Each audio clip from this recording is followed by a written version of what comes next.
तो बता दें कि मध्य प्रदेश में तीनों राज्यसभा प्रत्याशी निर्विरोध निर्वाचित हो गए हैं। कांग्रेस से विवेक तन्खा, बीजेपी से सुमित्रा वाल्मीकि और कविता पाटीदार राज्यसभा पहुंचे। विवेक तन्खा की जगह उनके प्रतिनिधि जेपी धनोपिया ने प्रमाण पत्र लिया।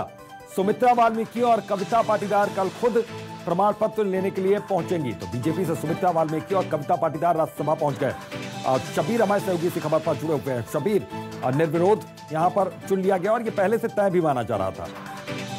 बिल्कुल अभितोष, तीनों उम्मीदवार निर्विरोध चुन लिए गए, ये पहले से तय था। और अभी इस वक्त की बात की जाए तो कुछ देर पहले ही यहाँ पर जो प्रमाण पत्र है वो लेने पहुंचे थे कांग्रेस के उम्मीदवार हैं विवेक तन्खा, उनके प्रतिनिधि के तौर पर जेपी धनोपिया यहाँ पर पहुंचे थे, लेकिन बीजेपी की तरफ से कोई भी नहीं पहुंचा था। और ये जानकारी देने एक प्रतिनिधि यहाँ पे जरूर पहुंचे थे बीजेपी की तरफ से कि कल सुमित्रा वाल्मीकि और कविता पाटीदार दोनों यहाँ पर पहुंचेंगे, यानी विधानसभा पहुंचेंगे और अपना प्रमाण पत्र लेंगे। इसके साथ साथ आपको जानकारी दे दें, आज नाम वापसी का आखिरी दिन था। सामने तीनों कैंडिडेट के कोई भी उम्मीदवार नहीं थे और उसकी साफ वजह यह थी कि तीनों के पास पर्याप्त बहुमत था, क्योंकि राज्यसभा में पहुंचने के लिए करीब 50 विधायकों का साथ चाहिए था। कांग्रेस के पास 90 से ज्यादा विधायक हैं। वहीं हम बीजेपी की बात करें तो बीजेपी के पास भी 125 के करीब विधायक हैं। और इसी बात को ध्यान में रखते हुए सबको पहले से पता था कि तीनों के तीनों उम्मीदवार निर्विरोध चुन लिए जाएंगे। और आज एक तरीके से कह सकते हैं कि औपचारिक ऐलान कर दिया गया। और कांग्रेस के जो विवेक तन्खा है राज्यसभा दूसरी बार जा रहे हैं। वहीं कविता पाटीदार की बात करें या सुमित्रा वाल्मीकि की बात करें, दोनों के दोनों नए सुमित्रा वाल्मीकि और कविता पाटीदार अब सर्टिफिकेट उन्होंने आज ले लिया या फिर सर्टिफिकेट के लिए अब कल पहुंचेंगे?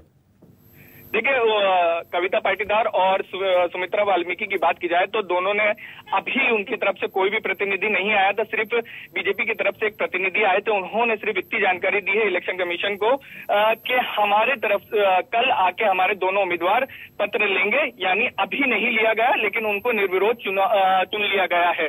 तो कल बाकायदा बीजेपी पूरे ये कह सकते हैं कि तामझाम से यहाँ पर बीजेपी के तमाम दिग्गज नेता मौजूद रहेंगे। उनकी मौजूदगी में कविता पाटीदार और सुमित्रा वाल्मीकि अपना प्रमाण पत्र लेंगी जीत का। अभितोष, बिल्कुल। और इससे पहले नामांकन के दौरान की भी तस्वीर देखी थी शबीर, उन तस्वीरों में भी सारे दिग्गज नजर आए थे।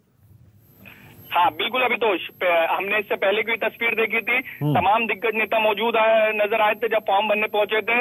मुख्यमंत्री शिवराज सिंह चौहान मौजूद थे, वीडी शर्मा मौजूद थे और मध्य प्रदेश के तमाम बीजेपी के जितने भी दिग्गज नेता हैं वो मौजूद थे। और कल भी हमें ऐसा लग रहा है, जो हमारे सूत्र बता रहे हैं, कि कल भी बीजेपी के तमाम दिग्गज नेता मौजूद रहेंगे और उनकी ही मौजूदगी में ये पत्र लिया जाएगा। क्योंकि आज की बात की जाए तो मुख्यमंत्री शिवराज सिंह चौहान जबलपुर में थे और इसके अलावा वो वहां से महाराष्ट्र चले गए हैं, तो आज उनकी व्यस्तता ज्यादा थी। तो इसी बात को ध्यान में रखते हुए आज प्रमाण पत्र नहीं लिया गया है और कल की जानकारी मिल रही है। शबीर, बहुत बहुत शुक्रिया इस तमाम जानकारी के लिए।